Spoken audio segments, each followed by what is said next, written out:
Друзья, наконец-то это совершилось. Мы этого очень долго ждали, вы этого ждали. Субарожец полностью готов, стоит красавец, технически исправен, на документах можно прямо сесть и поехать.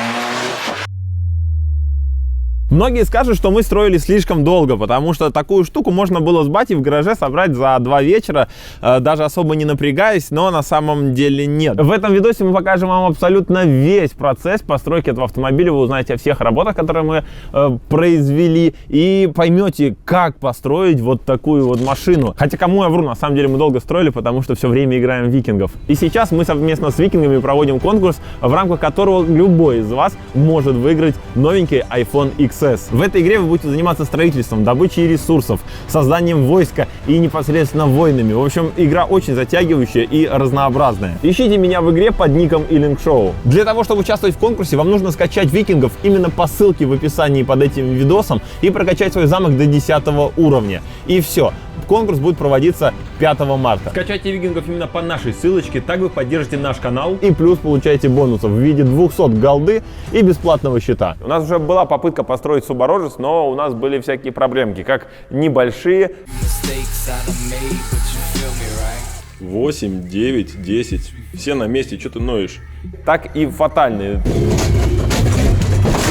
Тем не менее, мы получили огромный опыт, и теперь мы знаем, как это все строить. Этот кузов пришел в негодность, и мы купили новый. На этот раз уже ушастый, чтобы было получше дела с охлаждением, и его мы сегодня прокачаем. Все работы мы будем проводить в сервисе Лобанов Моторс, проверенный сервис, проверен нашими коллегами Combat Crew. Они здесь строили свою зеленую Ниву. В общем, ссылочку на них я оставлю в описании, и им мы доверим этот проект. В основе нашего проекта лежит вот этот 202 EJ, снятый с Субаря. И тут у нас сразу возникают логичные проблемки. Дело в том, что этот мотор привык стоять спереди под капотом у Subaru и своим шкивом смотреть в передний бампер, а маховиком смотреть в сторону задней части машины.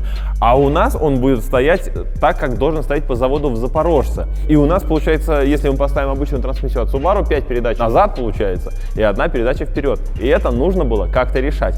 Мы решили это следующим способом. Это коробка от дизельного транспортера. Она инвертирована в своей работе относительно классической какой-то компоновки. Соответственно, когда мы прикручиваем к нему двигатель от Subaru, у нас получается нормальных, только там 4 уже передачи вперед и 1 передача назад. Но логично, что колокол совершенно другой и ничего друг другу не подходит. Тут же была еще одна проблема. Дело в том, что эти старые немецкие коробки сделаны из какого-то такого сплава, который аргоном не варится, он просто крошится и все. В общем, было очень много плясок с бубном. Мы сделали полукастомный какой-то колокол, который был сварен из части субаровского колокола, в который была приварена пластина, которая прикручена к коробке транспортера. В общем, вот такой у нас бутерброд получился, но тем не менее это все работает. Самый главный вопрос был в том, чтобы первичный вал по длине, по своей, везде подходил. Со сцеплением тоже было куча геморроя. Делали кастомное нам сцепление. Было очень интересно. Это все в старых сериях вы можете посмотреть. Ссылку на плейлист я оставлю в описании. Там очень много информации. Собрать воедино двигатель и коробку — это было полбеды. Самое главное — все это дело закрепить в кузове. И тут начинается самое интересное. Была изготовлена специальная конструкция, на которой крепится и двигатель, и коробка. К ней был приварен стоковый подрамник от Запорожца, и здесь у нас от чего-то траверса. В общем, суть в том, гениальность всей этой конструкции заключается в том, что все это дело болт-он ставится на заводские крепления Запорожца. То есть, если что-то происходит, мы просто берем новый кузов Запорожца и болт-он туда вкидываем коробку вместе с двигателем. Очень важный вопрос охлаждения мотора, ведь это субаровский мотор, это же 4-й горшок, очень страшно и так далее и тому подобное. И рассчитано на то, что стоит спереди и обдувается встречным потоком, а здесь у нас стоит сзади. и нужно было как-то это решать. К тому же у нас мало места, то есть радиатор вот здесь вот просто за ним по классике, точнее перед ним, но в нашем случае же получается за ним, потому что все задом наперед, не поставить, потому что радиатору тоже нужен обдув, и радиатор тоже рассчитан на то, что он стоит спереди, сука. В общем, кругом сплошные проблемки. Это была нормальная ситуация для нас, мы к этому привыкли, и мы эти проблемки уже научились потихонечку решать. Во-первых, мы взяли ушаство. Ушаство мы взяли не просто так, дело в том, что через эти жабры у нас есть достаточно неплохой поток воздуха назад. Дальше, значит, непосредственно сама конструкция нашей системы охлаждения. Было взято два радиатора от Смарта. Почему именно от Смарта? Потому что они маленькие. Почему два? Потому что они, сука, маленькие. Логика просто в квадрате. Так как они очень тонкие, производительность их не очень нас впечатляла, и мы решили сделать из них бутерброд. То есть два радиатора были взяты, сложены параллельно друг с другом, и на их концах, на входах и выходах, они были запараллелены вот такими вот алюминиевыми тройничками, которые были сделаны кастомно, и они сюда вот все было впаяно, короче говоря, все надежно, ничего не течет, надо заметить. И к этому всему был приделан родной вентилятор. Здесь у нас в патрубок врезана трубка, в которую вкручен датчик температуры. И это все идет у нас в салонную приборку. Следующая проблема — расширительный бачок, ведь он, по идее, должен быть, по сути, верхней точкой в нашей системе, но отнюдь. Верхняя точка — это у нас верхушка нашего радиатора, и выше этого уровня уже все, уже капот деваться некуда, поэтому мы применили Хонду. К сожалению, пришлось, парни. Но я думаю, что от этого машина из 7 может и не выйдет. Вот если у нас не выйдет она, а она не выйдет, мы ее замерять не можем, потому что на улице зима, и у нас летняя резина. Тем не менее, вся проблема именно в том, что у нас есть чуть-чуть Хонды. Вот эта вот прекрасная штука. Ну ладно, скажем Хонде спасибо за то, что у них есть вообще такая деталь. Вот эта вот крышка заливная от системы охлаждения, она съемная. Снята она с цивика, с какого-то, и сюда она была приделана через вот этот прекрасный резиновый шланг. И, соответственно, так как в ней перепускной клапан, она у нас и верхняя точка как раз таки, потому что она невысокая, и клапан у нас опять же на самом верху, а расширительный бачок уже у нас поставлен пофигу где, в данном случае вот здесь.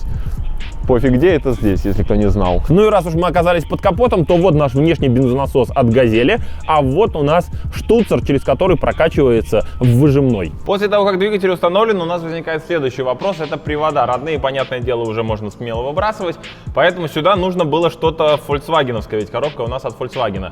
При этом нам нужно, чтобы они по длине еще более-менее подходили, и мы хотели, наша задача была сохранить опять же все по стоку, максимально по стоку. Мы хотели за основу подвески задней все-таки взять родные рычаги, чтобы ничего здесь по кузову не колхозить, все болтон вставилось, если что, перекидывалось туда-обратно. Поэтому методом долгих проб, ошибок и подбора мы выяснили, что сюда идеально встают привода от второго гольфа, ну а ступицу пришлось делать кастом. В основе нашей конструкции лежит стандартный запорожецкий задний рычаг. К нему была приделана ступица от B3 Passat. Ее заранее обточили, максимально уменьшили, сделали новые крепления и прикрутили на штатное место. И ступица, помимо самой возможности установить сюда ваговский привод, дала нам еще возможность установить нормальные тормоза, вентилируемые 256. Суборожец — это первый проект у нас, который передвигается своим ходом по городу, потому что выглядит он адекватно, около сток, по городу он ездил, нигде не закипел, никаких проблем с ним не было. Соответственно, нам обязательно нужно было подумать о рулежке и безопасности. Помимо того, чтобы машину разгонять как-то, нужно ей еще и управлять, и тормозить, в общем, безопасность и так далее и тому подобное. Соответственно, родная рулевая машинка, которая по заводу стоит в Запорожце, нас никак не устраивала, и мы поставили рейку от BMW. Очень легко, то есть она по длине сюда прямо идеально встает. Доработали немножечко крепление, немножечко рулевой вал доработали, поставили крестовину. Помимо рулевой рейки мы поставили сюда нормальные дисковые тормоза от двенашки, которые ставятся на специальные переходнички, которые нам вытащил Алексей. Спасибо ему огромное, если вам что-то нужно вытащить и так далее. В общем, если вам нужен ЧПУ, обращайтесь к Алексею, ссылку на него в описании оставлю. В общем, у нас был комплект переходников, мы их установили и получили и спереди, и сзади дисковые тормоза и нормальную рулевую рейку.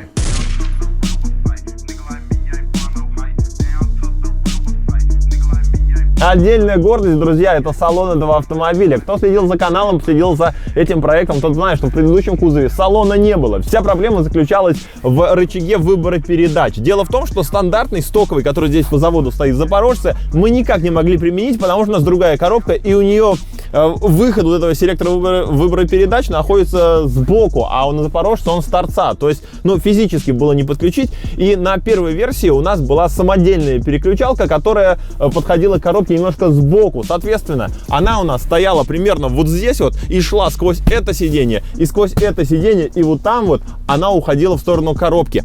Сейчас мы все переделали, дабы сохранить салон. Мы оставили фактически ту же самую переключалку, однако мы ее поставили по центру, под небольшим углом, все вырезали. И посмотрите, короче говоря, у нас даже может сзади ехать 2 пассажира. Ну, я не знаю, если они за мной поместятся, но в теории могут. То есть полностью функционал салона сохранен. У нас также идет вот эта вот труба, самодельный рычаг переключения передач. Он идет между 2 сиденьями, а под заднее он уходит через специально сделанный лючок. И у нас фантастическим образом все под этим диваном поместилось. Более того, как вы помните, у нас раньше вот здесь вот, опять же, вместо заднего дивана был бензобак. В этой версии мы смогли немножечко доработать стандартный бензобак кувалдой.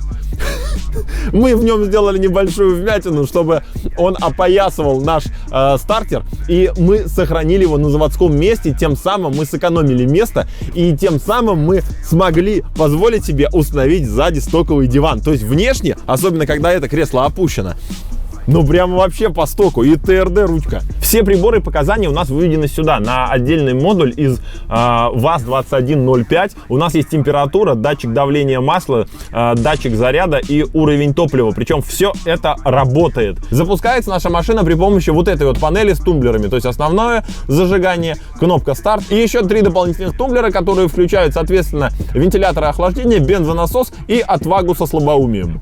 А еще мы полностью сохранили педальный узел заводской. То есть, если в первую версию у нас педаль газа была от Жигуля, и она своим конструктивом уходила туда вот в багажный отсек, то сейчас мы сохранили полностью заводскую систему педали газа. Тросик, соответственно, у нас идет назад, фактически заводской. Вот прямо все по заводу внутри. Нравится. Так нравится, что даже жалко будет расставаться. А ведь в этом видео чуть позже вы узнаете, что любой из вас может стать обладателем этого прекрасного аппарата, потому что мы его будем разыгрывать. Следующий и очень интересный этап строительства нашего Запорожца — это выхлоп. Нам нужно было его сделать где-то там, в заднем моторном отсеке, максимально компактно. Мы не хотели его вводить куда-то вперед, совать его под днище, вести куда-то там по бокам его вводить, потому что я по-любому оторвал бы это все дело на первой же кочке. У нас там уже днище плоское, то есть даже у нас нет физической возможности под днище какую-то трубу пустить. В общем, задача стояла очень интересная, не совсем такая простая, и для решения ее мы обратились к профессионалам в компанию Выхлоп СПБ. Парни уже начали здесь что-то колдовать, посмотрите, какую красоту они навели. Они взяли за основу, вот здесь начинается все, короче, со стандартного коллектора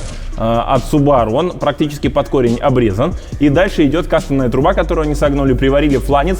Здесь баночка от какого-то француза, я так понял. Она идет дальше, выход из нее идет трубой на эту сторону, и здесь у нас сейчас будет основная банка, которая будет непосредственно глушить наш выхлоп, чтобы машина ехала максимально тихо, и ну, по максимуму, в общем, мы остаемся в формате слипера. Все сделано, кстати, очень классно, везде шовчики такие аккуратненькие, все обработано, вот прямо нравится. Надо к ним еще чирокана своего потом отогнать будет. Сейчас мы вешаем сюда банку, заводим, смотрим звук и думаем, либо у нас полностью устраивает и все хорошо, либо чего-нибудь где-нибудь нужно будет дошаманить.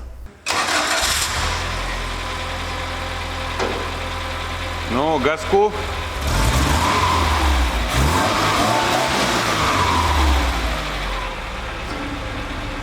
Ну-ка, а так? Не, погазуй так.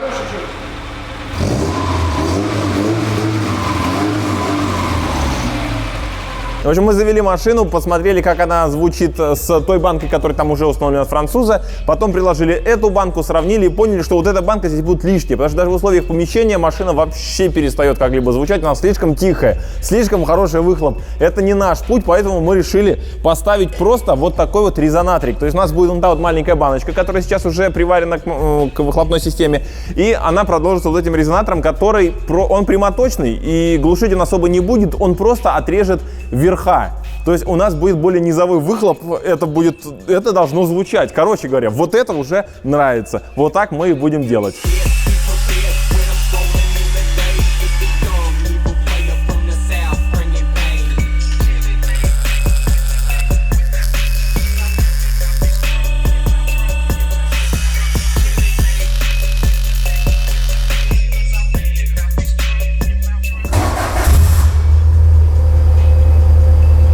Ну-ка, газани. Пушка. Вообще хорошо.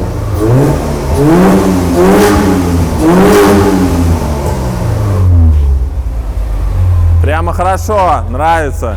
Итак, друзья, наш выхлоп готов, выглядит шикарно, звучит тоже потрясающе. Не знаю, передает ли вам это микрофон. Выхлоп получился такой низкий, басистый, вот прямо то, что мы хотели. Огромное спасибо компании Выхлоп СПБ. Ссылку на них мы оставим в описании, если вам нужно построить хороший выхлоп на вашем автомобиле, очень качественно, на хорошем оборудовании, из хороших материалов. Приезжайте обязательно к ним, они проверены нами и не только, собственно говоря, нами. Отсюда машина едет на финальную фактически черту, у нас финальная стадия, это кузовня. В вопросах кузовного ремонта мы столкнулись с приличной проблемой. Дело в том, что кузов такой себе, мягко говоря, нам нужно переварить крыло, у нас есть дыры на крыше, у нас везде, вы все сами видите, собственно говоря, арки задние, и просто весь кузов усеян ржавчиной. И куда мы не обращались, везде нам выкатывали вот такой вот ценник, потому что это же раритет, это же нужно восстанавливать, это же нужно восстанавливать в идеал, поэтому, 1200 и месяца 3 работы и так далее и тому подобное. Мы долго искали, кто бы нам сделал это все максимально быстро и очень бюджетно, потому что, это всего лишь, это проект не для выставок, это проект больше по фану, и нам нужно было просто сделать более-менее адекватно внешку, чтобы он не был весь ржавый. И мы нашли такое место, называется DM Garage. Ребята согласились очень бюджетно, в кратчайшие сроки все эти работы выполнить. Им, собственно говоря, мы машину оставляем. Здесь машина будет приобретать новую внешку, и по факту проект будет полностью готов.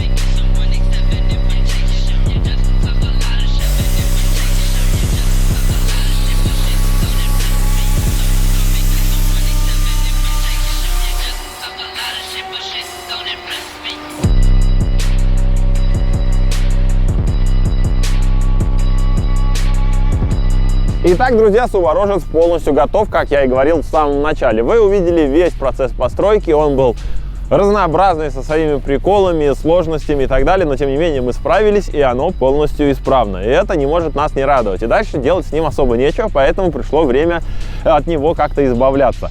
Поэтому мы его будем разыгрывать, и чтобы участвовать в розыгрыше, вам нужно перейти по ссылке в описании в нашу группу и ждать ответного сигнала, собственно говоря. Ловите сигналы, и вы узнаете, как получить вот эту вот штуку. На данный момент, на момент съемки, вот на сегодняшний день, мы согласовываем и обсуждаем процесс розыгрыша, чтобы он был доступен практически каждому, чтобы он был с минимальным количеством трудозатрат, простой, и чтобы мы его осилили. Вот. Как только у нас все складывается, весь пазл воедино, мы в группе выкладываем всю информацию, как каждый из вас может стать обладателем этого прекрасного аппарата. Поэтому вступайте в нашу группу, там много чего интересного помимо этого конкурса будет, там же еще у нас и стримы, и всякие новости постоянно выходят. Подписывайтесь на канал, ставьте колокольчики обязательно, чтобы вам приходили извещения о наших разных других интересных проектах. Увидимся!